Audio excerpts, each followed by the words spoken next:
ठीक है, tag and attribute हमने देख रखा है पहले 3 वीडियोज़ में, है ना। टैग क्या होते हैं, कैसे कैसे टाइप के होते हैं, वो सब सारी चीज़ें हमने देखी। एट्रीब्यूट क्या होता है, उसको एक जो टैग होता है उसको एक एक्स्ट्रा एक्स्ट्रा फीचर देता है, ठीक है। ओके, आज हम थोड़ा सा ना देखने वाले 3 चीज़ों के बारे में। पहला चीज़ जो रहेगा वो रहेगा हमारा फॉर्म टैग। क्यों इंपॉर्टेंट है वो भी पहले पहले बताऊंगा, उसके बाद में हम देखेंगे फॉर्म टैग को। टेबल टैग एक आएगा, ठीक है, which is again very important. ये टेबल टैग जो है ना, इसके थ्योरी के बेसिस पे हर एक वेबसाइट बनी हुई है।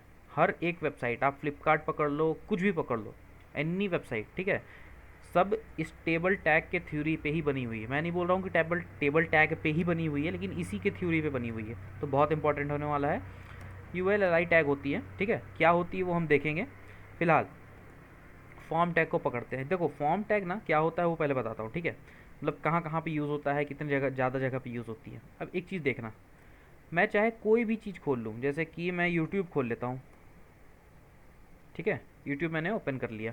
ओके, ये भी गो, ठीक है, यूट्यूब ओपन कर लिया।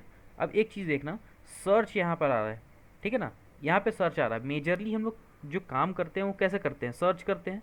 ज़्यादातर काम सर्चिंग में ही हो रहा है हमारा, ठीक है, कि पाइथन क्या है, slither India, CSS, cyber security, जो भी आप एक टॉपिक सर्च करते हो।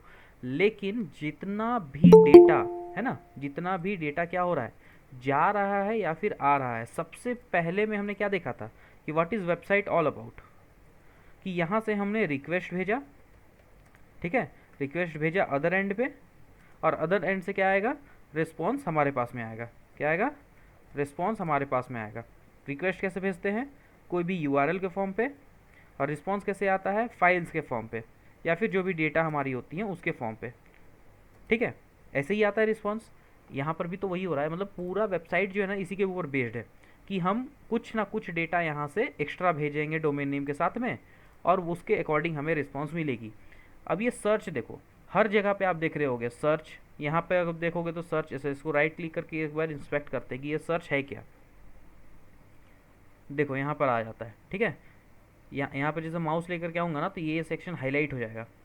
देखना ज़रा, इसको मैं थोड़ा सा छोटा करता हूँ। देखो ये सेक्शन में लेकर के आऊँगा ना माउस, तो ये सेक्शन हाईलाइट होगा थोड़ा थोड़ा, ठीक है, देखो हो रहा है, हो रहा है सर्च का। अब यहाँ पे कौन सा टैग हुआ है, यहाँ पे इनपुट टैग यूज़ हुआ पड़ा है। इसके अंदर कई सारे एट्रीब्यूट्स हैं। अब अगर देखोगे तो समझ में भी आएगा कि एट्रीब्यूट क्या है, टैग क्या है, ठीक है। इनपुट टैग का यूज़ हुआ पड़ा है। इनपुट टैग क्लोज कहीं पर नहीं होता है, ठीक है। ID as an attribute use हुआ है। Auto capitalise as an attribute use हुआ है। अब ये क्या है, नन क्या है, इस एट्रीब्यूट का वैल्यू है, इस एट्रीब्यूट का वैल्यू ऑफ है, इस एट्रीब्यूट का वैल्यू ऑफ है, इस एट्रीब्यूट का वैल्यू ज़ीरो है, ठीक है। तो कई सारे एट्रीब्यूट्स हम इस पर लगाते हैं to provide it some extra features, ठीक है। तो अब हम देखते हैं कि इनपुट टैग हम अपना खुद का कैसे बना सकते हैं, ठीक। चलो सीधे चलते हैं अपने डेस्कटॉप में। डेस्कटॉप में हमारा एक है ट्रेनिंग, और यहाँ पर हम बनाएंगे डे 4, ठीक है, डे 4 हमने बना लिया। Okay, that's great. इसे हम क्या करेंगे, VS कोड में ओपन करेंगे, right click, open with code.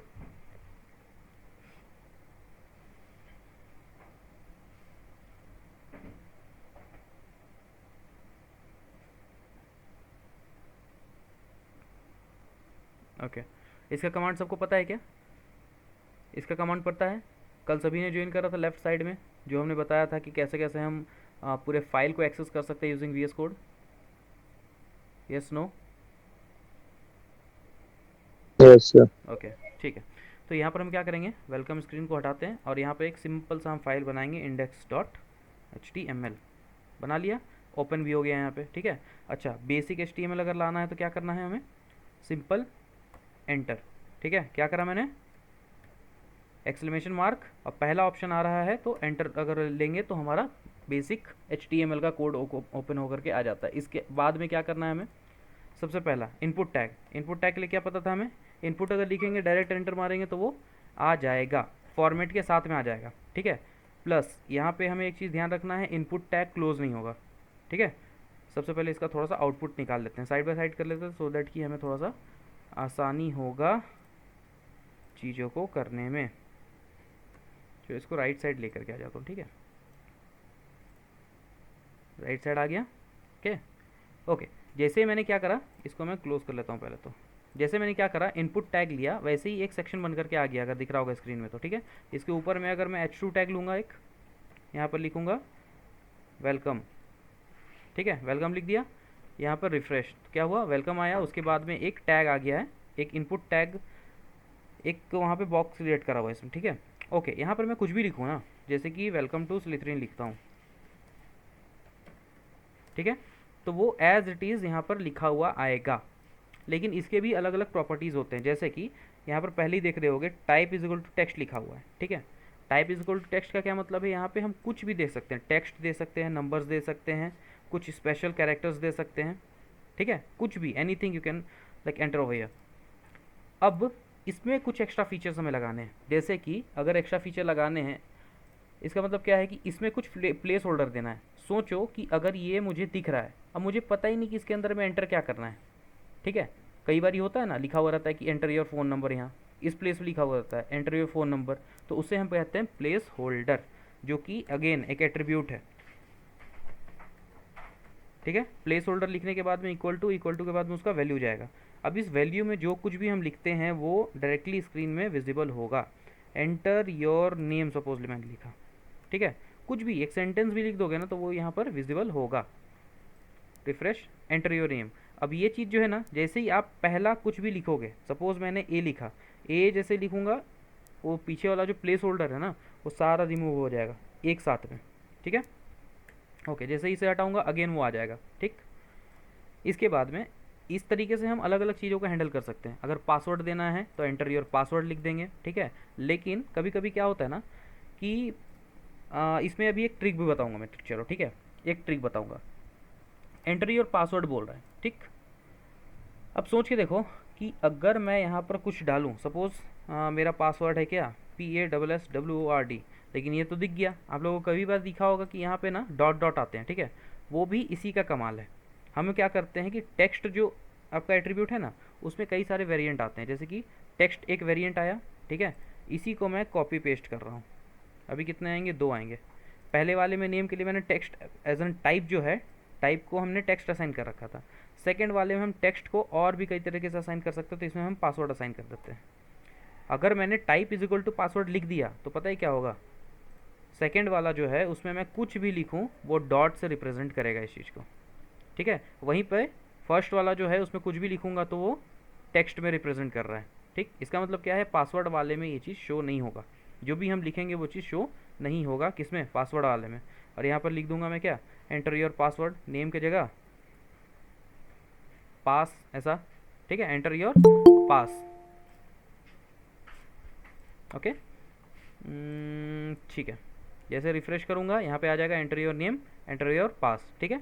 2 input tag हमने बना करके देखे। इसके अलावा और कौन कौन से इनपुट टैग बना सकते हैं, जैसे कि इनपुट लिखने के बाद में यहाँ पे आप लोगों को बहुत सारी चीज़ें मिल रही होंगी, देख रहे हो यहाँ पे नीचे ये जो ऑप्शंस दिख रहे हैं, यहीं से हम बहुत सारी चीज़ें देख सकते हैं। जैसे कि हमें कलर के लिए दिया हुआ है, ठीक है, कलर जैसे क्लिक करेंगे तो यहाँ पे कुछ कुछ चीज़ें आ गई, जैसे नेम वगैरह है, आईडी वगैरह, इसका अभी फ़िलहाल हमें ज़रूरत नहीं है, इसलिए इसका वैल्यूज़ भी जो खाली है।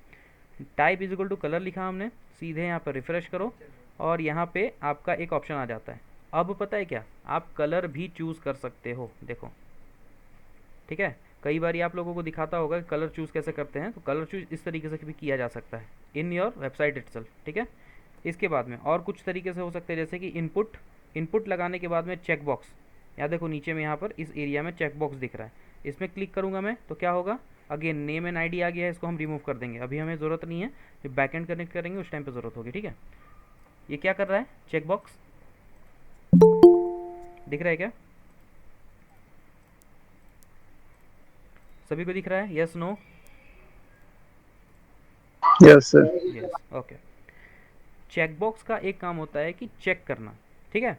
अब इसी के रेलेवेंट एक रेडियो बटन भी आता है, इसको हम यूज़ करके भी देखेंगे, डोंट वरी, ठीक है। ये मैं सिर्फ फीचर बता रहा हूँ कि इनपुट पे टाइप के साथ में क्या क्या किया जा सकता है।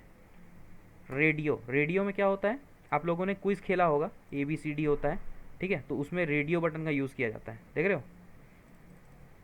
चेकबॉक्स का क्या सीन है ना, चेकबॉक्स को आप एक बार चेक करके अनचेक कर सकते हो, लेकिन रेडियो को एक बार अगर रेडियो को ऑन कर दिया ना, उसके बाद में अनचेक नहीं कर सकते उसे, ठीक है। कुछ भी कर लूँ मैं, वो अनचेक नहीं होगा, कितना भी क्लिक कर लूँ। लेकिन चेकबॉक्स क्या होता है, चेक अनचेक हो सकता है, ठीक। इसके बाद में एक और आता है रेंज, ठीक है, रेंज। अब रेंज का क्या काम है, देखो ये होता है रेंज, ठीक है। इसमें हम मिनिमम मैक्सिमम दे सकते हैं। रेंज में ना एक ऐसा एट्रीब्यूट, दो ऐसे एट्रीब्यूट बेसिकली काम करते हैं जो मैक्सिमम मिनिमम दे सकते हैं। मैक्स हम दे सकते हैं कितना, जो भी हमारा होगा, है ना, और मिन दे सकते हैं। मान लो मैक्स मैंने दे दिया 100, ठीक है, मिन दे दिया मैंने 10, तो वो क्या करेगा, 10 से 100 के बीच में ही वर्क करेगा। इसका अगर आपको विजुअल देखना होगा ना, तो विजुअल हम लोग जावास्क्रिप्ट में देखेंगे। इसका मैं करके दिखाऊंगा जावास्क्रिप्ट में कि कैसे हम देख सकते हैं कि जब कभी भी हम इसमें वैल्यू एंटर करेंगे ना, तो वैल्यू जो है मिनिमम और मैक्सिमम के बीच में ही आएगा, ठीक है। वो हम जावास्क्रिप्ट में देखेंगे। अभी समझने के लिए इतना समझ लो कि मिनिमम एंड मैक्सिमम कहाँ पर जाता है, एक्स्ट्रा फीचर होते हैं बेसिकली इसमें, ठीक है। और ये सीधे सीधे इसके एट्रीब्यूट के तौर पे जाते हैं। इतना समझ में आया क्या, इतना समझ में आया? इसमें कुछ भी कंफ्यूजन बताओ? No sir. नो, किसी को कंफ्यूजन? नो का मतलब ये नहीं कि एकदम से नो नो होगा, ठीक है। कंफ्यूजन हो बिल्कुल पूछो, ठीक, ओके। चलो, इसमें कुछ कुछ ऐसे टैग भी होते हैं ना जो कि मतलब बोलते हैं, लोग बोलते हैं कि यार ये यूज़लेस है, जैसे कि डिफ टैग, ठीक है। होता यूज़लेस है, ज़्यादा कुछ करता नहीं है। इसका काम बस इतना रहता है, जैसे H1 H2 टैग का क्या काम है, H2 टैग का काम है कि ये बोल्ड करेगा एक, ठीक है, साइज़ इंक्रीज़ कर देता है, सेकेंड थोड़ा सा स्टाइल में चेंजेस कर देता है, ठीक है। ये तीन काम H2 टैग करता है। लेकिन div टैग का क्या काम रहता है पता है, ये सिर्फ एक बॉक्स टाइप का क्रिएट करता है। मतलब एक ऐसा सेक्शन क्रिएट करेगा जिसका विर्थ सिर्फ और सिर्फ 100% होगा, दैट्स इट। हाइट भी इसमें जीरो रहता है, ठीक है, हाइट भी इसमें ज़ीरो रहेगा, सिर्फ विर्थ 100% क्रिएट कर देता है डिफ टैग के बारे में भी अगेन हम आगे जानेंगे, ठीक है, ओके। अब इनपुट टैग के बारे में थोड़ा सा बात करते हैं, ठीक।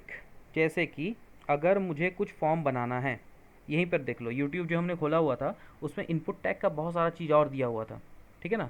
इसी तरीके से हम जानेंगे, जैसे कि आ, एक दो चीज़ें ऐसी होती है ना जो कि एट्रीब्यूट के तौर पे काम नहीं करेंगी, ठीक है। एट्रीब्यूट के तौर पे काम नहीं करेंगी का मतलब क्या होता है वो देखना। अब इनपुट जो है, इनपुट हमेशा ध्यान रखना फॉर्म के अंदर में काम करेगा। फॉर्म के अंदर मतलब कि एक फॉर्म टैग होती है, ठीक है। ऐसा बोल सकते हो कि फॉर्म और इनपुट जो है ना वो पेरेंट एंड चाइल्ड है, ठीक है। क्या है, पेरेंट एंड चाइल्ड है। अभी हम एक काम करेंगे, एक फॉर्म बना करके देखेंगे कैसे फॉर्म बनता है, ठीक। हमने फॉर्म टैग यूज़ करा, ध्यान रखना फॉर्म के अंदर में ही इनपुट रखना, इनपुट रख दिया मैंने, ठीक। अब इसका आउटपुट क्या आएगा, कोई बताना, इस पर्टिकुलर चीज़ का आउटपुट क्या आ सकता है, क्या लगता है? वेलकम लिखा हुआ सो रहेगा, ब्लैंक। हाँ, ब्लैंक एक इनपुट रहेगा, बहुत बढ़िया। चलो, वेलकम लिखने के बाद में एक ब्लैंक इनपुट रहेगा। इसमें हम क्या करेंगे, प्लेस होल्डर डालेंगे, ठीक है। प्लेस होल्डर डालने के बाद में हम इसमें लिख देंगे क्या, योर नेम, ऐसा सिंपल एकदम, ज़्यादा कुछ लॉन्ग लपेट का ज़रूरत नहीं है। योर नेम लिख दिया मैंने, ठीक, ओके। अब मुझे इसको सबमिट कराना है, ठीक। क्यों? क्योंकि अगर मैं नेम लिख देता हूँ, सपोज़ मैंने लिख दिया स्लिथरीन, अब सबमिट कहाँ कराऊँ, सबमिट कराने के लिए कुछ तो चाहिए, ठीक है। तो मैं क्या करूँगा, अगेन इनपुट टैग का यूज़ करूँगा। इनपुट टैग में ना सबमिट के लिए भी ऑप्शन है, ठीक है। जैसे अगर हम नीचे आते हैं, बहुत सारे और ऑप्शन है, देखो ईमेल के लिए ऑप्शन है, हिडन इमेज के लिए ऑप्शन है, मंथ, नंबर, पासवर्ड, ठीक है, रेडियो, रेंज जैसे मैंने बताया था, सर्च, वैसे ही सबमिट के लिए भी ऑप्शन है। तो सबमिट में जैसे हम क्लिक करेंगे तो ये बन करके आ जाता है, type is equal to submit लिखा हुआ है। अब वैल्यू का क्या काम है वो भी मैं बताता हूँ अभी। अगर मैं इसको रिफ्रेश करूँ तो इसके अंदर क्या आ रहा है, कुछ नहीं आ रहा है, ठीक है। अगर इस वैल्यू को मैं रिमूव कर देता हूँ यहाँ से, तो यहाँ पर सबमिट लिखा हुआ आएगा, ठीक। वैल्यू का क्या मतलब था कि ये जो सबमिट लिखा हुआ आ रहा है ना, इसको बदलना। अगर मैं उसके जगह पे चाहता हूँ कि सेंड लिखा हुआ है, तो मुझे value is equal to send लिखना पड़ेगा यहाँ पे। क्लियर है, क्लियर है इतना? Yes sir. ओके। अब यहाँ पर देखना कि कभी भी, ठीक है, कभी भी अगर इस पे जो भी इनपुट आ रहा है, योर नेम पे कुछ भी अगर मेरे पास में इनपुट आ रहा है और उसे मुझे सेंड करना है, तो ध्यान रखना ये फॉर्म टैग के अंदर में ही ये इनपुट टैग परफॉर्म करने चाहिए। अगर इनपुट टैग फॉर्म के अंदर में नहीं है, आपका परफॉर्मेंस नहीं होगा, अनलेस एंड अनटिल हम कुछ दो तीन और टेक्नोलॉजीज में इम्प्लीमेंट ना करें। वो एक्सेप्शन केस है, मतलब कि वो कर सकते हैं, ऐसा बात नहीं कि नहीं कर सकते बिना फॉर्म टैग का, लेकिन अभी इनिशियल स्टेज में हमें फॉर्म टैग का ही यूज़ करना है। ठीक है, फॉर्म टैग के अंदर में ही हमें इनपुट टैग को रखनी है। अब सोच के देखो, अगर मैं यहाँ पर सेंड में क्लिक करूँ, क्या हो रहा है, पेज रिफ्रेश हो रहा है। ठीक है, अगर मैं इसको बड़ा कर रहा हूँ और उसके बाद में सेंड में क्लिक करूँगा ना, तो देखना ये ओरिजिनल देख रहे हो, यहाँ इस प्लेस में देखना वो सेंड, वो ना क्या हो रहा है, रिफ्रेश हो रहा है बार बार, एक्चुअल में सेंड कर रहा है। ठीक है, मुझे क्या चाहिए कि जब तक इस फील्ड में कुछ वैल्यू ना आए तब तक वो सेंड हो ही ना। ठीक है, जब तक फील्ड में वैल्यू ना आए तब तक सेंड हो ही ना। तो मैं क्या करूँगा, एक ऐसा फीचर लगाऊंगा जिसे हम बोलते हैं रिक्वायर्ड। और ये पता है क्या, ये एट्रीब्यूट एक्चुअली में नहीं है, ये एक फीचर है, इस टैग का एक फीचर है। अब ये कुछ नया चीज़ आप लोगों को देखने को मिलेगा, क्योंकि this is not a attribute. Attribute हमें किसे कहते हैं, जिसमें नाम हो, एट्रीब्यूट का नेम हो और उसकी वैल्यू हो, एट्रीब्यूट का नेम हो, उसका कोई वैल्यू हो। लेकिन यहाँ पे सिर्फ और सिर्फ नेम है, ऐसा लग रहा है कि एट्रीब्यूट का नेम डाल दिया है, लेकिन ये एक्चुअली फीचर है इनपुट टैग का, जो कि इनबिल्ड आता है। ठीक है, रिक्वायर्ड का मतलब क्या है, ध्यान रखना, ई डी लगेगा लास्ट में। ठीक है, ई डी लगेगा लास्ट में। रिक्वायर्ड का मतलब क्या है कि हम तब तक फॉर्म को सबमिट नहीं कर सकते हैं जब तक ये इनपुट टैग फिल ना हो, कुछ ना कुछ उसमें वैल्यू होनी चाहिए। ठीक है, रिफ्रेश करेंगे, अब सेंड करूंगा ना, तो देखो क्या बोल रहा है, please fill out this field. ठीक है, क्या बोल रहा है, रिफ्रेश नहीं कर रहा है, मुझे बोल रहा है कि please fill out this field. अब ये मुझे रोक रहा है कि मैं जो हूँ इस फील्ड को फिल किए बिना आगे नहीं बढ़ सकता। अब सपोज़ मैं यहाँ पर लगा देता हूँ स्लिथरिन। ठीक है, अब अगर सेंड करूँगा ना तो ये सेंड होगा, पेज रिफ़्रेश हुआ और ये पूरा पेज रिफ़्रेश होकर के जो वैल्यू थी वो हट गई। अब यहाँ से वैल्यू हमने तो डाला, लेकिन वो कैसे डेटाबेस तक जाएगा वो सारी चीज़ें हम पीएचपी में देखने वाले हैं। यहाँ पर सिर्फ हम फॉर्मेट ले रहे हैं कि इनपुट टैग कैसे वर्क करता है। ठीक, इसी तरीके से जैसे सबमिट टाइप होता है ना, वैसे ही एक रीसेट भी होता है। ठीक है, रीसेट का क्या काम होता है वो देखना। अगर मैं सिर्फ type is equal to reset लिख दूं, ध्यान रखना इनपुट टैग में हर एक चीज़ जो है ना उसका अलग अलग अलग अलग मायना होता है। जैसे टेक्स्ट लिखा तो यहाँ पर सिर्फ टेक्स्ट लिख सकते हैं, यहाँ पे अगर पासवर्ड लिख दिया तो सिर्फ पासवर्ड इसमें एंटर कर सकते हैं। ठीक है, डॉट डॉट फॉर्म पे अगर मैंने यहाँ पर रेडियो लिख दिया तो रेडियो बटन आ जाएगा, चेकबॉक्स लिख दिया तो चेकबॉक्स बटन आ जाएगा। अगर मैं यहाँ पर ईमेल लिख रहा हूँ ना, ईमेल देखो ज़रा, टेक्स्ट लिखा हुआ था ना, टेक्स्ट लिखा हुआ था ना, अगर मैं ईमेल लिख दूँ तो क्या होगा, पता है क्या होगा, देखो अब ये जो फील्ड है ना ये सिर्फ और सिर्फ ईमेल पे ही काम करेगा। ओके, रीसेट में मैं वैल्यू दे देता हूँ, रीसेट लिख देता हूँ। ठीक है, देखो रीसेट, सबसे पहले तो देखते हैं कि रीसेट का मतलब क्या होता है। कुछ भी मैंने यहाँ पर अगड़म जगड़म लिख दिया, ठीक है, सेंड करूँगा तो सेंड होगा ऑब्वियसली, लेकिन रीसेट का मतलब ये होता है कि जितने भी फील्ड्स हैं फॉर्म के अंदर, जितने भी इनपुट टैग होंगे उसका वैल्यू को ज़ीरो कर देना। अगर मैं रीसेट करूँगा वो वहाँ का वैल्यू ज़ीरो हो जाएगा। अगर मैं एक से ज़्यादा भी टैग यूज़ करूँ तो उसका वैल्यू जीरो हो जाएगा। जैसे कि एक और टैग यूज़ करता हूँ मैं, ठीक है, एक और इनपुट टैग यूज़ कर सकता हूँ, देखो ज़रा, ईमेल के जगह में मैंने लिख दिया टेक्स्ट। ठीक है, रिफ्रेश, देखो दो मेरे पास में आ गए। ठीक है, थोड़ा सा एक बी आर टैग लगा करके ना थोड़ा सा अलग अलग कर लेता हूँ इसको। ओके, एक और बी आर टैग लगाते हैं, अलग हो गया। यहाँ पर भी एक एक बी आर टैग लगा देते हैं फिर, है ना, लाइन अलग अलग हो जाएगी वैसे में। बी आर टैग क्यों लगाया पता है, सबको पता है क्या? Yes sir. ठीक है, अब ध्यान से देखना, यहाँ पर लिखा हुआ है योर नेम और यहाँ पर लिखा हुआ है योर मेल। ठीक है, पहले वाले में हमने टाइप क्या दिया हुआ है, ईमेल, तो मैं लिख दूंगा योर मेल, रिफ्रेश। अब देखो यहाँ पे मैं कुछ भी चीज़ें भर रहा हूँ, यहाँ पर कुछ भी चीज़ें भर रहा हूँ। अगर मुझे सपोज चाहिए कि नहीं यार मैंने तो डेटा गलत भर दिया है, ठीक है, तो मैं क्या करूँगा, रीसेट का एक ऑप्शन दूंगा, जिससे कि सामने वाला बंदा क्या कर सकता है कि रीसेट में एक बार क्लिक करा तो सारा वैल्यू ऑटोमेटिकली वो रीसेट हो जाता है, मतलब ज़ीरो हो जाता है। लेकिन इसको वापस से लाना है तो फिर उसका कोई ऑप्शन नहीं है। ठीक, you have to fill it any by hook और क्रुक। ठीक है, ओके, अगर मैं यहाँ पर भर दूँ, मेल में भर दूँ मैं ABCD और नेम में भर दूँ मैं XYZ। ठीक है, अब मैं सोचूंगा सेंड कर देता हूँ उसको, सेंड कर दिया, क्या बोल रहा है, please include a @ in the email address ABCD। ठीक है, क्या बोल रहा है, ABCD is missing an @ sign. इसका मतलब क्या हुआ, मैंने जो दिया था ना type is equal to email, तो type is equal to email ने क्या कमाल करा है कि जब तक मैं इसको एक मेल के फॉर्मेट में ना लिखूं तब तक वो सेंड नहीं करेगा, तब तक वो मुझे बोलते रहेगा कि क्या बोलेगा कि ये ईमेल के फॉर्मेट में नहीं है, ईमेल एड्रेस नहीं है, आपने सिंपल टेक्स्ट लिखा है। अगर मैं सिर्फ एट दी रेट देता हूँ तो क्या होगा, तो भी बोलेगा please enter a part following at the rate ABCD at the rate is. ठीक है, इसका मतलब क्या है कि एट दी रेट के बाद में समथिंग डॉट समथिंग, ऐसा ही होता है ना, एट दी रेट के बाद में क्या होता है gmail.com, ऐसा ही होता है। तो ये फॉर्मेट में हमें देना पड़ेगा मेल को, अनलेस एंड अनटिल ये सेंड नहीं करेगा। अब ये सेंड करेगा, सेंड कर रहा है। ठीक है, अब एक चीज़ ध्यान देते हैं हम, एक चीज़ ध्यान देते हैं। अभी अगर मैं ना, अगर मैं इसको क्या करूं, एड्रेस देखना, ठीक है, एड्रेस एकदम ध्यान से देखना, रुको मैं एक टूल यूज़ कर लेता हूँ, रुक जाओ। ठीक है, ओके ओके। अब एक चीज़ ध्यान से देखना, ठीक है, URL देखो, URL में क्या आ रहा है, C आ रहा है, user Manish desktop training day 4, और उसके बाद index.html, मतलब कि जो हमने फाइल बनाया था वही बस आ रहा है। ठीक है, अब एक काम करते हैं, ईमेल पे हम लिखते हैं abcd@gmail.com, ठीक, और नेम पे लिखता हूँ मैं श्रीत्रीन, लिख दिया, सेंड करूँगा। अब देखना यहाँ पर क्या आएगा, है ना, क्या आया यहाँ पे, कुछ भी तो नहीं आया, सिर्फ एक साइन आया जो कि है क्वेश्चन साइन। ठीक है, क्वेश्चन का साइन आया।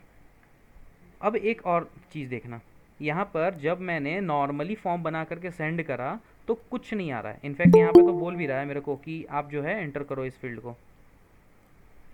ठीक है, लेकिन अगर मैं क्या करूँ, अगर मुझे URL के थ्रू भेजना है, जैसे कि YouTube में जा रहा था, आप लोगों को ध्यान होगा, रुको YouTube में ओपन करके दिखाता हूँ। देखो यहाँ पे, जैसे कि मैं यहाँ पर लिख रहा हूँ पाइथन, एंटर लगाया, एंटर करने के बाद में यहाँ ऊपर में क्या आ रहा है, सबको को दिख रहा है क्या, कैसा आ रहा है, यूट्यूब लिखने के बाद में, रिजल्ट आने के बाद में search query equal to something आ रहा है ना, देखो ज़रा, सबको दिख रही है क्या, सबको दिख रहा है, यस सर। ठीक है। तो इसी तरीके से कुछ हम अभी करने वाले हैं, ठीक है, कि कैसे URL में हम डेटा को भेजते हैं। ठीक, ओके, चलो, इसमें हमें ज़्यादा कुछ नहीं करना है, इसमें सिर्फ कोड में थोड़े से चेंजेस होंगे। चेंजेस क्या होंगे, जहाँ जहाँ पे हमने इनपुट टैग यूज़ करा है, जहाँ जहाँ पे हमने इनपुट टैग यूज़ करा है, हर एक इनपुट को, जहाँ जहाँ से भी हम डेटा ले रहे हैं ना, उस इनपुट को एक एट्रीब्यूट देना पड़ेगा जिसको बोलते हैं नेम, नेम एट्रीब्यूट। ठीक है, और नेम पे जो भी नेम लिखोगे उसी नेम के अकॉर्डिंग कैप्चर करेगा उसका वैल्यू। मतलब कि अगर मैं यहाँ पर क्या लिख दूँ, ईमेल है ना, माई मेल लिख देता हूँ, ध्यान रखना माई मेल लिखा हुआ है मैंने, और सेकंड वाले इनपुट में रिक्वायर्ड के पहले मैं लिख देता हूँ नेम इक्वल टू, क्या लिखूँ, माई नेम, लिख दिया। ये क्या है, नेम का फॉर्मेट है, ठीक है, नेम एट्रीब्यूट का वैल्यू है।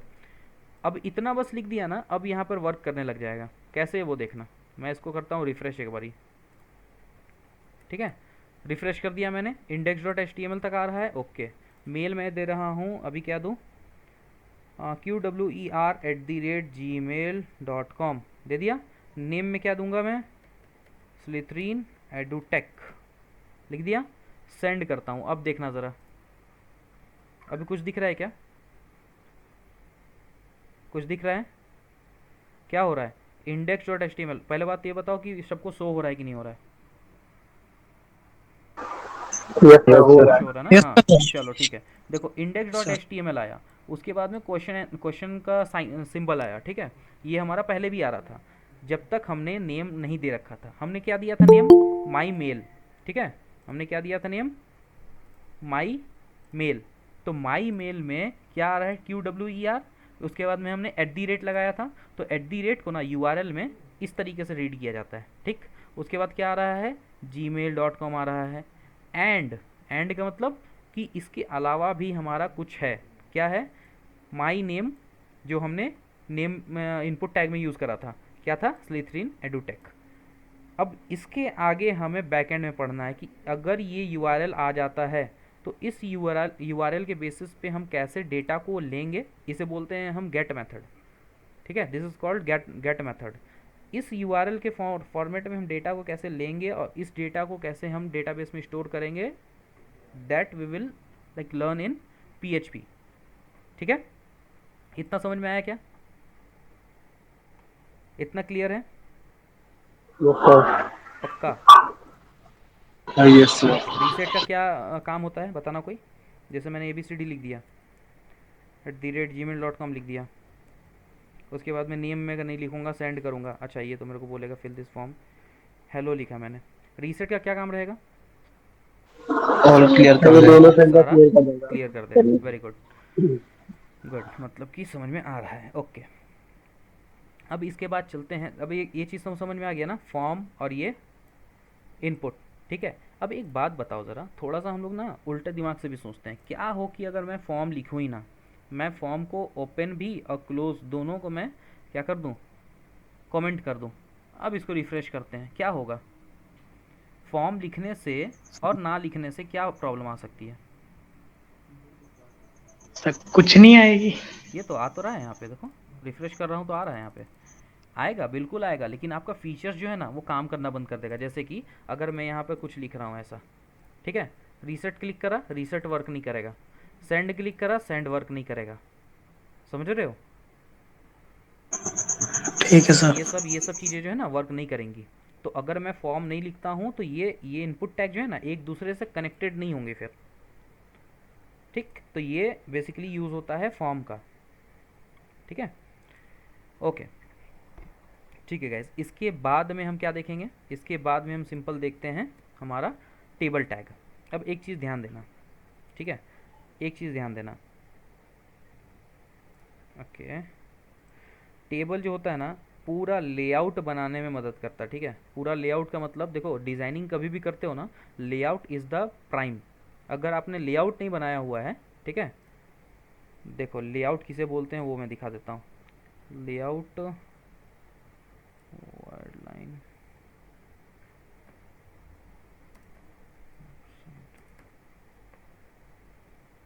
देखो क्या होता है।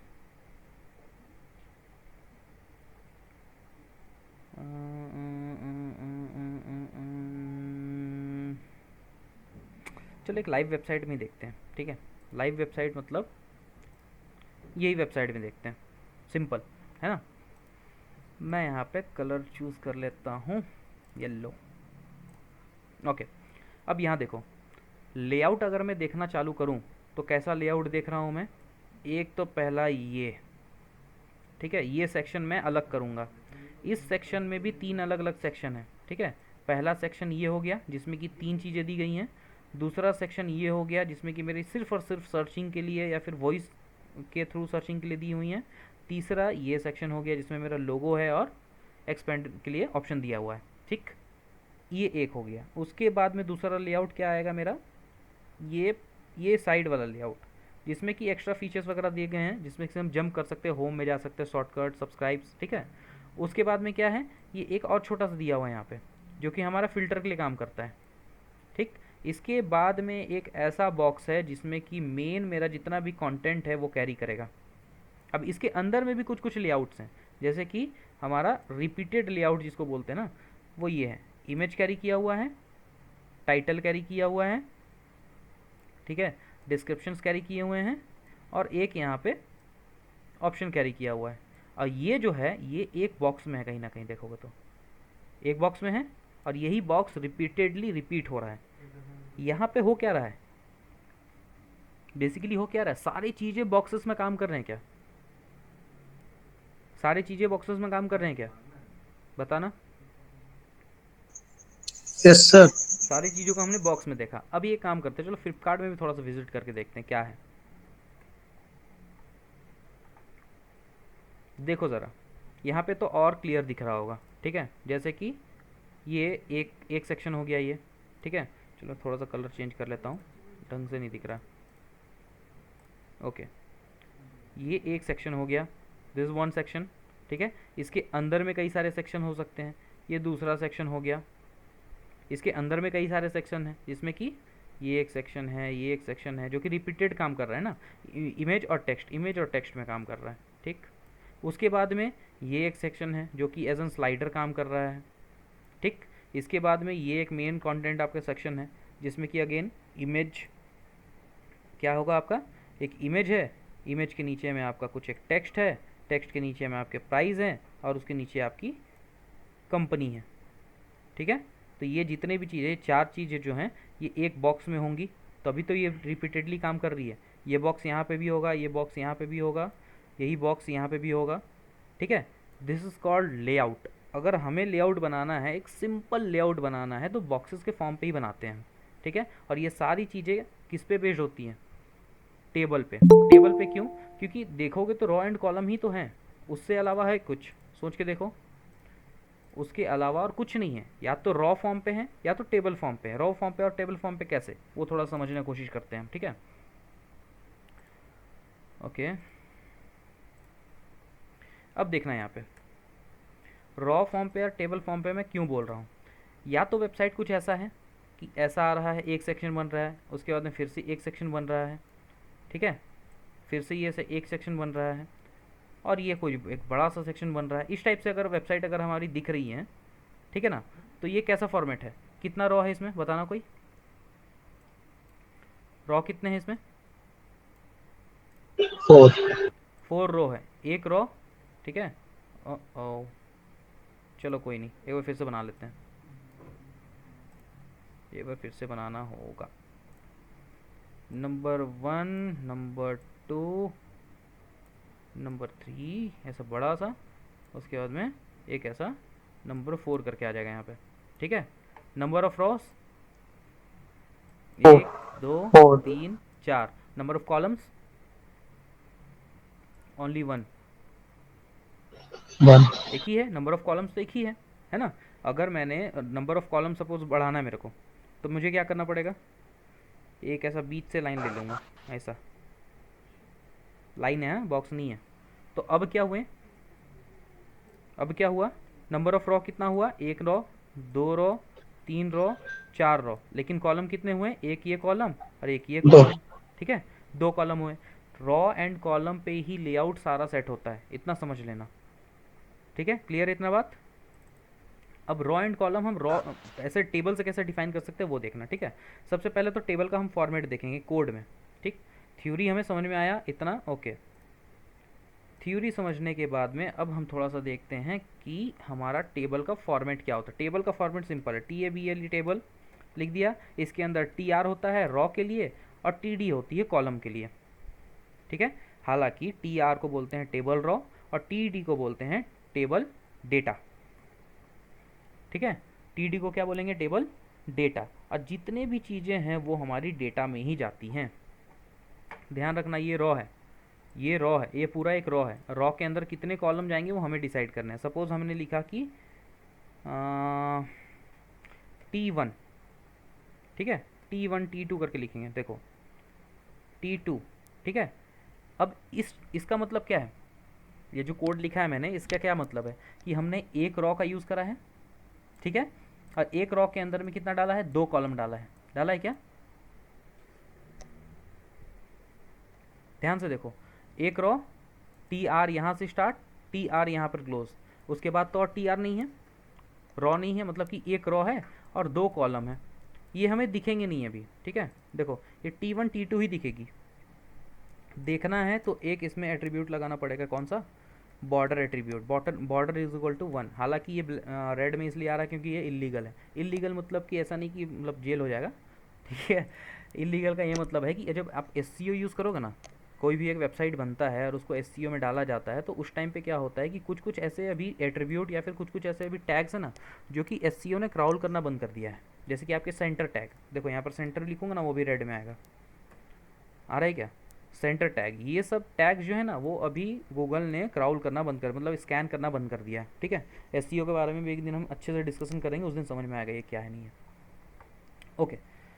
बॉर्डर इज इक्वल टू अगर मैं 1 लिखता हूँ तो क्या होगा, रॉ के ऊपर में भी बॉर्डर आ जाएगा, कॉलम के ऊपर में बॉर्डर आ जाएगा। कैसे देखना, आ गया क्या, रॉ के ऊपर में भी आया हुआ है क्या, ये पूरा, ये तो एक रॉ है, ठीक है, ये तो एक पूरा रॉ है ना, देखो ज़रा कहाँ गया कहाँ गया, यहाँ है।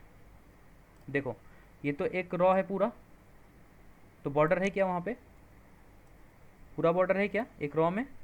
अब कॉलम है, कॉलम एक कॉलम दो कॉलम, उसमें भी बॉर्डर है, ठीक है। तो रॉ एंड कॉलम जितने भी हमने यूज़ कर रखे हैं उसके ऊपर में बॉर्डर आ जाता है इसको यूज़ करने से। अभी मैं क्या करता हूँ कि रॉ का संख्या बढ़ा देता हूँ मैं, चलो नंबर ऑफ रॉस बढ़ा देता हूँ। इसमें और एक बार लिखता हूँ टी आर, जहाँ टी आर क्लोज हुआ ना, ध्यान रखना जहाँ टी आर क्लोज हुआ वहाँ से हमें स्टार्ट करना है। इसको अगर चाहो तो मैं कमेंट थोड़ा सा कर देता हूँ, रॉ वन लिख देता हूँ, कमेंट कर देता हूँ, है ना। और यहाँ से हमारा रॉ टू स्टार्ट हो रहा है, ठीक है। इतना समझ में आ रहा है क्या? Yes sir. ओके। अगेन मैं टी डी लिखूंगा और यहाँ पे लिखूंगा टी फोर, और एक और कॉलम मैंने बनाया है और उसको लिखूंगा टी5, लिख दिया। सॉरी, टी3 एंड टी4 लिखना चाहिए था, टी3 एंड टी4। रिफ्रेश, क्या हुआ, पहला वाला पहला रो, दूसरा वाला दूसरा रो। अभी इसको अगर मुझे चाहिए, सपोज करते हैं कि एक और रो चाहिए जिसमें दो कॉलम होने चाहिए, क्या करूँ मैं, कौन सा लाइन नंबर के बाद में स्टार्ट करूँ लिखना। लाइन नंबर यहाँ पर दिया हुआ है, ठीक है। लाइन सर नंबर 21 के बाद 21 के बाद में क्या लिखूँ, 21। Yes sir. क्या लिखूँ, T R. T R, okay. And T D. T D. अब यस सर। T5। टी5, ओके। उसके बाद में सर फिर से टी डी। फिर से टी डी, और टी उसमें टी सिक्स सिक्स लिख देता हूँ, ठीक है। टी देखो ज़रा क्या हो रहा है, सही आ रहा है, ठीक है, सही आ रहा है। टी1 टी2 टी3 टी4 टी5 टी6, इसमें हमने क्या करा है, तीन रॉ का यूज़ करा है, दो कॉलम का यूज़ करा है, ठीक है। अब इसी चीज़ को हम थोड़ा सा अब डिफरेंट तरीके से देखने का कोशिश करते हैं। यहाँ पर मैं लिख देता हूँ रॉ 3, लिख दिया, कमेंट कर दिया है, ताकि हमें कोड में पता रहे कि कौन सा रॉ कहाँ से स्टार्ट हो रहा है, ठीक है। ओके। अब सपोज करते हैं क्या कि मैंने क्या करा ना, मैंने क्या करा कि इस पे T6A लिख दिया, और यहाँ पे एक और कॉलम बनाया T4A लिख दिया। क्या होगा, अगर मैंने T3 है T4 है T4A लिख दिया तो यहाँ पर तो आएगा ही आएगा, 100% बात यस सर। है ना। T5 है T6 है और T6A लिख दिया तो यहाँ पर वो भी आएगा, देखते हैं एक बार, आ रहा है, ठीक है। लेकिन यहाँ तो गैप पड़ गया, अब इस एरिया में क्या पड़ गया, गैप पड़ गया। इसको मुझे ओवरकम करना है, क्या करूँ।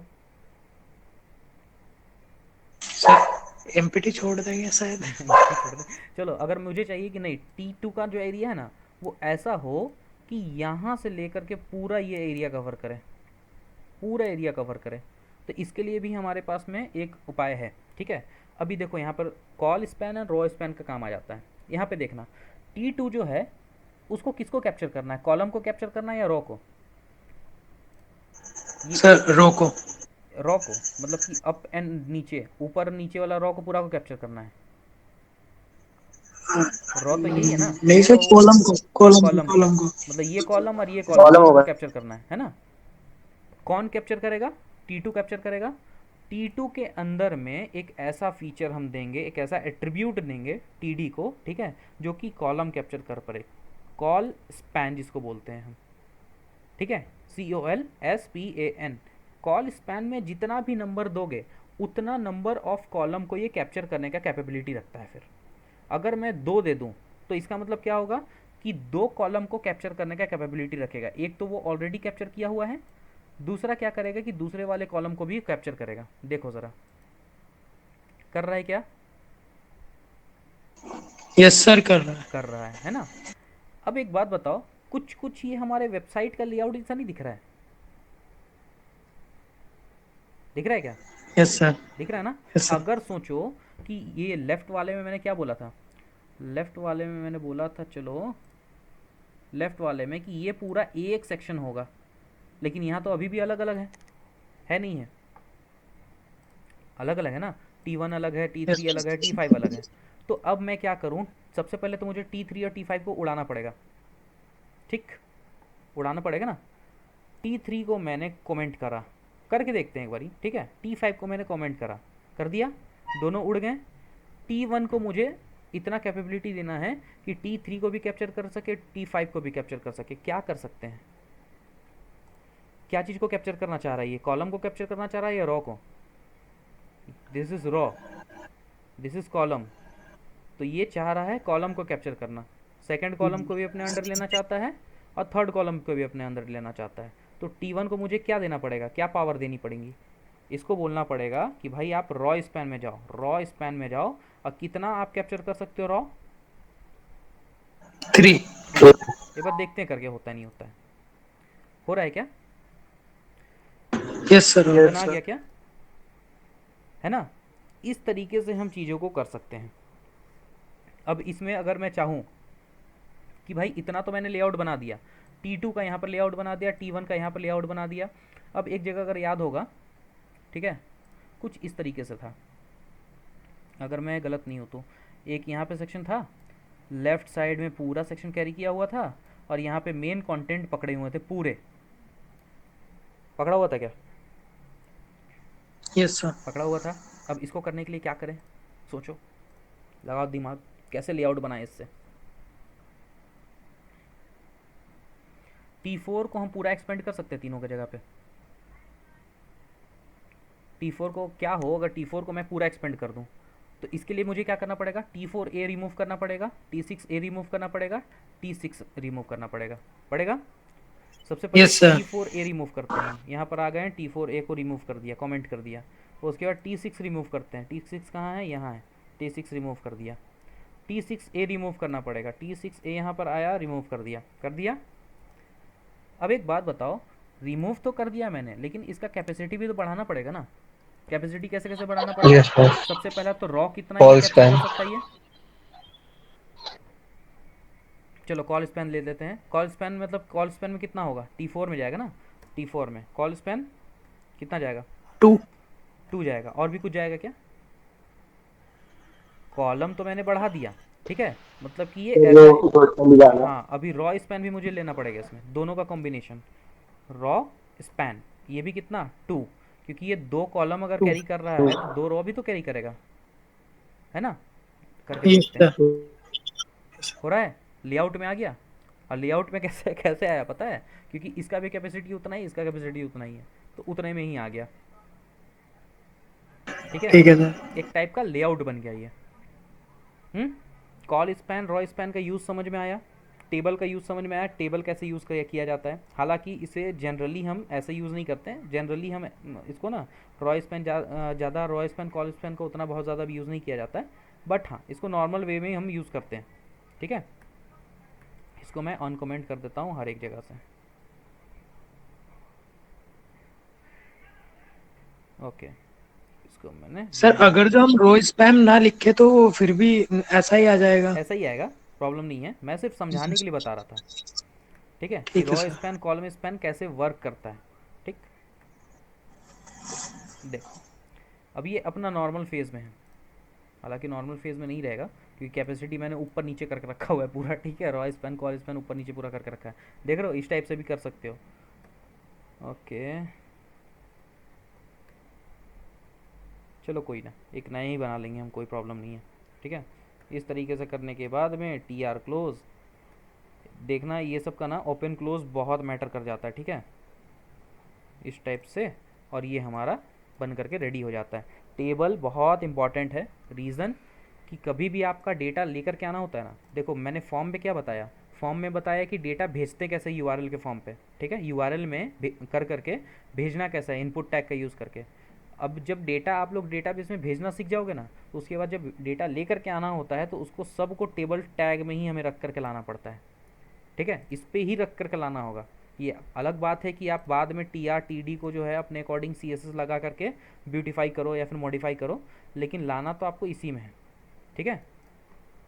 चलो हम देखेंगे इसका, आगे देखेंगे, है ना, डोंट वरी। टेबल समझ में आया क्या? टेबल में TR क्या होता है, रॉ क्या होता है, कॉलम क्या होती है, कैसे वो एडजस्ट होता है, कॉलम स्पैन क्या होता है, रॉ यस स्पैन क्या सर। होता है, समझ यस में आ सर। गया, राइट। अब देखो यस सर। कुछ यस कुछ सर। ना, कुछ कुछ टैग्स ऐसे भी होते हैं जो कि पेयर्स में काम करती हैं, जैसे UL LI, ठीक है। यूएल का मतलब होता है ये अनऑर्डर्ड लिस्ट होता है, और एलआई का मतलब क्या है कि लिस्ट आइटम होती है। ठीक, किसी का कुछ क्वेश्चन है क्या? Yes sir. हाँ बताओ। सर जो आपने भी इसमें मतलब कॉल स्पैम और रो स्पैम यूज किया है सर हम्म। टीडी में, तो हाँ, उसको क्या बोलते हैं, मतलब इनलाइन सीएसएस बोलते हैं उसको? उस वो एट्रीब्यूट है, अभी आपका सीएसएस आया ही नहीं है, वो ठीक है एट्रीब्यूट सर। है अभी। ठीक है। एक्चुअली में पता ठीक है, है सर। अगर आपने पढ़ा होगा, अगर ठीक है, ये सिर्फ आपके लिए या फिर उनके लिए जिन्होंने सीएसएस थोड़ा बहुत देखा है, अगर आप एट्रीब्यूट यूज़ कर रहे हो ना, एट्रीब्यूट यूज़ कर रहे हो, तो आप ये बोल सकते हो कि इनलाइन सीएसएस जो है, इनलाइन सीएसएस जो है वो एक तरह का एट्रीब्यूट ही है, क्योंकि उसमें हम एट्रीब्यूट ही यूज़ करते हैं स्टाइल का। यस ठीक है, सर। काइंड ऑफ एट्रीब्यूट ही है वो। चलो, यूएल एल आई का थोड़ा सा हम फीचर्स देखेंगे। यूएल का मतलब क्या होता है, एल आई का मतलब क्या होता है, थोड़ा सा अगर हम ऑप्शन देते हैं इसको, जैसे option one copy paste, option two, अच्छा कुछ और ही लिख दिया मैंने, कॉपी पेस्ट पेस्ट पेस्ट, ठीक है। यहाँ पर लिखा टू, यहाँ पर लिखा थ्री, यहाँ पर लिखा फोर फाइव, ये कुछ ये करेगा कि ये आपका डॉटेड फॉर्म पे दे देगा। बुलेट फॉर्म आप लोगों को पता होगा शायद, ठीक है, कि बुलेट फॉर्म पे कैसे लिखा जाता है। अच्छा, ऐसा ज़रूरी नहीं है कि इसको बुलेट फॉर्म पे ही लिखा जाएगा। यहाँ पर मैंने अनऑर्डर्ड लिस्ट का यूज़ किया है, you U L, unordered list. ठीक है, अगर मैं यहाँ पर नंबर के अकॉर्डिंग देना चाहता हूँ तो मैं यहाँ पर ऑर्डर्ड लिस्ट का भी यूज़ कर सकता हूँ, ओ एल। वो है। ये सब याद रखने वाली चीज़ें हैं, ठीक है, ये सब हम खुद से नहीं बना सकते हैं। ओ एल अगर मैं लगाऊंगा तो ऑटोमेटिकली देखो 1 2 3 4 नंबर दे देगा। अगर मैं इसको नहीं भी लगाता हूँ ना, ये चीज़ों को नहीं भी लगाता हूँ, हटा दिया एक साथ में मैंने हटाया, ठीक है, कैसे करा है बताऊंगा मैं। ठीक है, ऑप्शन ऑप्शन ऑप्शन ऑप्शन लिख दिया, तो 1 2 3 4 5 जो है मेरा ऑटोमेटिकली आएगा। ठीक है, इसे हम और भी मॉडिफाई करते हैं। ये जो चीज़ है ना, ये चीज़ स्पेशली यूज़ होती है हमारी नेव बार बनाने में। नेव बार किसे कहते हैं, ये जो ऊपर वाला सेक्शन है ना, उसमें जो हमारे कुछ कुछ ऑप्शंस रहते हैं, जैसे कि होम में जाओ, सर्विसेज में जाओ, ये सब जो होते हैं नेव बार, ठीक है, तो उसमें हमारे बेसिकली ये यूज़ होते हैं। ठीक, यू एल एल आई ये सब चीज़ें यूज़ होते हैं। ठीक है, ओके, इसमें और तो ज़्यादा नहीं है। ठीक है, इतना ही आज का मोटो, इतना ही है। अब ये बताओ कि कन्फ्यूजन कहाँ हुआ, या फिर कुछ ऐसा सेक्शन जिसमें समझ में नहीं आया, या फिर कुछ ऐसा सवाल आपके, कुछ भी, क्या टेंशन ना सर लिया करो। फ्रेम सेट, हाँ फ्रेम सेट सर बोलेंगे? क्या है, फ्रेम फ्रेम सेट के बारे में sir. Frame set, yes sir. Frame set के बारे में जानना है, जी सर। ये जी। चलो कुछ लिखते हैं, क्या होता है हम भी देखते हैं। थोड़ा सा लिख दिया, कुछ नहीं आ रहा है फ्रेम सेट में क्या होगा, मुझे भी आइडिया नहीं है। चलो, लेकिन इतना तो पता है मुझे कि ये इलीगल जा रहा है। ये आपके, आप ना ही यूज़ करो तो बेटर है, ठीक है, क्योंकि मैं रिकमेंड नहीं करूँगा। क्योंकि ये अगर रेड में दे रहा है ना, तो इसका मतलब सिंपल है कि एसईओ में इसका क्रॉलिंग नहीं होगा। हाँ, आई फ्रेम का यूज़ कर सकते हो, ठीक है, आई फ्रेम वगैरह का यूज़ कर सकते हो। आई फ्रेम का मतलब क्या है कि आपका, शायद ये मैंने पहले भी बताया हुआ है कि यूट्यूब में एम्बेडेड कोड को कैसे लेकर के आते हैं, आई फ्रेम के थ्रू लेकर के आते हैं। ठीक है, फ्रेम सेट वगैरह देखो बहुत सारे ऐसे चीज़ें हैं ना एच में, जो बताना ऑलमोस्ट इम्पॉसिबल है। ठीक, क्यों इम्पॉसिबल है, अब सपोज़ करो टेक्स्ट एरिया है, अब इस सब चीज़ों को अगर मैं बताने बैठ जाऊँ तो बहुत लफड़ा हो जाएगा। जैसे टेक्स्ट एरिया में देखो कैसा कैसा है, नेम है, आईडी है which is of no use for now, है ना, कॉल है, रॉ है। कॉल और रॉ का मतलब क्या होगा कि कॉलम कितना जाएगा, रॉ कितना जाएगा। अगर मैं कॉलम को कम कर दूँ या फिर बढ़ा दूँ, चलो 100 दे देता हूँ, तो कॉलम क्या होता है, ऐसा ऐसा होता है, तो इसका विर्थ बढ़ जाएगा, देखना बढ़ गया विर्थ। ठीक है, इसी को अगर मैं 10 में ले आऊँ तो विर्थ कम हो जाएगा, हो गया। रॉ क्या होता है, ऐसा ऐसा होता है, ऊपर से नीचे जाता है ऐसा ना, left to right left to right left to right जाता है। तो नंबर ऑफ़ रॉज को अगर मुझे बढ़ाना है तो 20 कर दूंगा, हो गया ख़त्म, 20 हो गया ये। ठीक है, हर एक चीज़ को मैंने बता, इसलिए मैंने बोला था कि मैं चार्ट भेज दे रहा हूँ इसका। ठीक, तो चार्ट में आप देखो, जो चार्ट मैंने भेजी है HTML की चार्ट, उसमें से आप देख करके एक बार पता लगा सकते हो। ओके, और किसी का कुछ क्वेश्चन? सर नैव और डिव में क्या क्या अंतर है? नैव बार होता है और नैव होता है और डिव होता है। नैव होता है और डिव होता है, इसमें आप बोल रहे हो? यस सर, इनमें डिफरेंस क्या क्या है? देखो कोई डिफरेंस नहीं है, ठीक है, लिटरली बता रहा हूँ, कोई डिफरेंस नहीं है। पहले क्या होता था कि हम क्या करते थे ना, आईडी क्लास ये सब ना हेडर हेडर यूज़ कर सकते थे। तो पहले पहले क्या होता था इसमें, आईडी क्लास मैंने नहीं बताया ना। देखो आईडी क्लास क्या होता है ना, आईडी क्लास का ये मतलब होता है कि, चलो इसको हालांकि सीएसएस में बताऊंगा ज़्यादा बेटर रहेगा, कोई नहीं। जब कभी भी हम इसे आईडी एक प्रोवाइड करते हैं, आईडी का मतलब क्या हुआ कि सिर्फ इस वाले इन टैग को ना एक कुछ अलग से नेम हम प्रोवाइड कर रहे हैं। क्योंकि देखो H2 अगर हम यूज़ कर रहे हैं तो H2 का बहुत सारा चीज़ हो सकता है। जैसे H2 में हम यहाँ पर लिखा हमने, और अगर लाइन ऑफ कोड जो है हमारा 5000 या फिर 8000 लाइन ऑफ कोड है, तो उसमें हो सकता है मल्टीपल टाइम्स हमारा H2 यूज़ हुआ हो, ठीक है। लेकिन मुझे क्या करना है, किसी एक ही H2 में मुझे कुछ इंप्लीमेंट करना है अलग से, तो मैं उसको क्या करूँगा, एक एट्रीब्यूट दे दूंगा आईडी के नाम से, और उसको एक कुछ नाम दे दूंगा ABCDEF, ऐसा कुछ नाम दे दिया, ठीक है। तो इस नाम के थ्रू मैं बहुत कुछ कर सकता हूँ इस टैग के साथ में, ठीक। तो पहले क्या होता था ना कि देखा जाता था कि यार हाँ वेबसाइट बना रहे हैं ना, तो बहुत ज़्यादा आईडी में या तो nav का यूज़ हो रहा है, या तो हेडर का यूज़ हो रहा है, या तो div का वगैरह यूज़ हो रहा है, ठीक है। तो इन्होंने क्या करा, HTML5 वालों ने क्या करा, जिन्होंने HTML5 अभी निकाला है, उन्होंने क्या करा कि nav नाम का एक टैग दे दिया, div नाम का एक टैग दे दिया। अभी एक बात पता है क्या, आपका नाम बताओ ज़रा कोई। धन हाँ बताओ, क्या नाम बताया? Virendra. Virendra. Virendra. Yes sir. Virendra, spelling सही है क्या? स्पेलिंग सही है आपके, दिखाना ज़रा, मैंने लिखा है वहाँ पे। सर आर ए आता है, आर ए लास्ट में। RA, वीरेंद्र, ये यस। है। यस। अगर मैं इस यस नाम सर। का भी टैग बनाऊँ और यहाँ पर लिखूँ हेलो, ठीक है, वो प्रॉपरली वर्क करेगा। ये देखो हेलो यहाँ पर आ रहा है। वीरेंद्र के अंदर में मैं H1 टैग का यूज़ करूँ और इसके अंदर लिखूँ कि हेलो, और ये बाहर वाला हेलो मैं हटा दूँ। मैंने क्या करा है, वीरेंद्र टैग के अंदर में H1 टैग का यूज़ करा है, उसके अंदर में हेलो लिखा है, ठीक है। क्या लगता है काम करेगा? करेगा, ठीक है, एब्सोल्युटली करेगा, 100% करेगा वो काम। रीज़न पता है क्या, यहाँ पे ना कोई भी टैग बना दो, एनी टैग, कुछ भी नाम से टैग बना दो, वो वर्क करेगा ही करेगा। HTML में टैग किसी भी नाम से बनाओगे तो एरर थ्रो नहीं करने वाला, या फिर ऐसा भी नहीं करेगा कि उसके अंदर में जो दूसरे हमने डाले हुए हैं अलग टैग्स, तो उसके फीचर्स को वर्क ना कराए, ऐसा कभी नहीं हो सकता है, ठीक है। तो कभी भी अगर nav अगर है, आप अपने मन से भी ले सकते हो, नॉट अ प्रॉब्लम, बट ये सिर्फ इसलिए है कि हमें पहचान रहे, पहला बात कि हमें पहचान रहे कि nav टैग होती है, या फिर ये सेक्शन जो है हमारा, वो हमारा नेविगेशन सेक्शन है या फिर nav बार है, ठीक है। div जो है वो एक बॉक्स को रिप्रेजेंट करता है कि ये काइंड ऑफ बॉक्स या फिर एक सेक्शन बना हुआ है, ठीक। अभी एक बात बताओ, हेड है, ठीक है, बॉडी है, क्या ज़रूरत था हमें? पहले तो हम ऐसे भी यूज़ कर सकते थे ना, HTML के बाहर में मैं H3 यूज़ करूँ और यहाँ पर लिखूँ वेलकम, तो क्या वर्क नहीं करेगा?